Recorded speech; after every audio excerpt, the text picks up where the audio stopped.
Jake Schaf with Civic Center TV here at the Orchard Lake Museum, where this past Sunday the doors were open to take us on an incredible journey through history. Countless artifacts from the early days of Orchard Lake and Apple Island were on display, each one telling its own story of the early settlers of the city.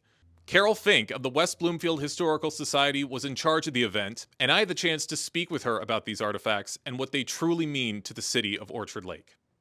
We're a very small, intimate museum that has to do with very local items. We got a lot of things from the Michigan Military Academy, which was a really vital part of this area.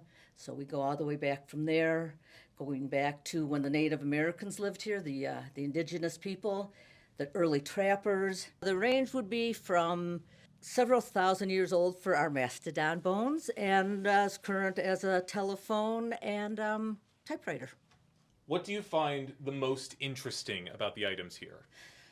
Oh, that's a really good question. I find everything really interesting, but I think that we start from so long ago and going up to current day, and our museum is a very intimate museum. It's a family museum. Many of our artifacts are donated from local families.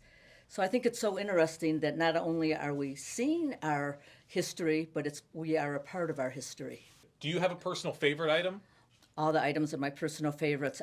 Probably our largest item would be one of our dugout canoes that was found on a cedar lake, which is just a few miles from here.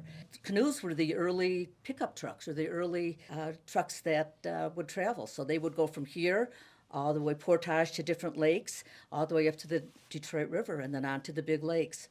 I'm really attached to our indigenous people because they were the ones that taught us everything.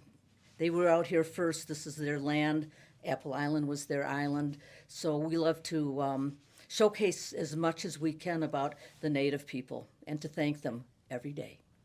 What do you hope people take away from these exhibits? I think a sense of homeness, familiarity. We are very lucky. We are a region of a melting pot of people and cultures and religions.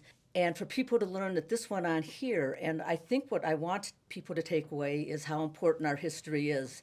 And once again, our history is not pretty. We don't display it as always being beautiful and happy. So it's very important that we tell the true story of our history, of how we are here today.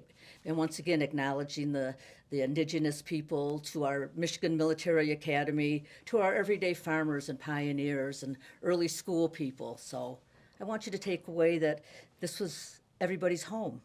Just take away that we all have a past. And hopefully we all have a future, but all of us come from somewhere, and it's really important to tell and share the stories of your past. Powerful stories indeed. Now, if you didn't have a chance to check out this open house this past weekend, not to worry. The doors will be opening again this upcoming Friday, February 16th, as well as Sunday, February 25th. For Civic Center TV, I'm Jake Schaf.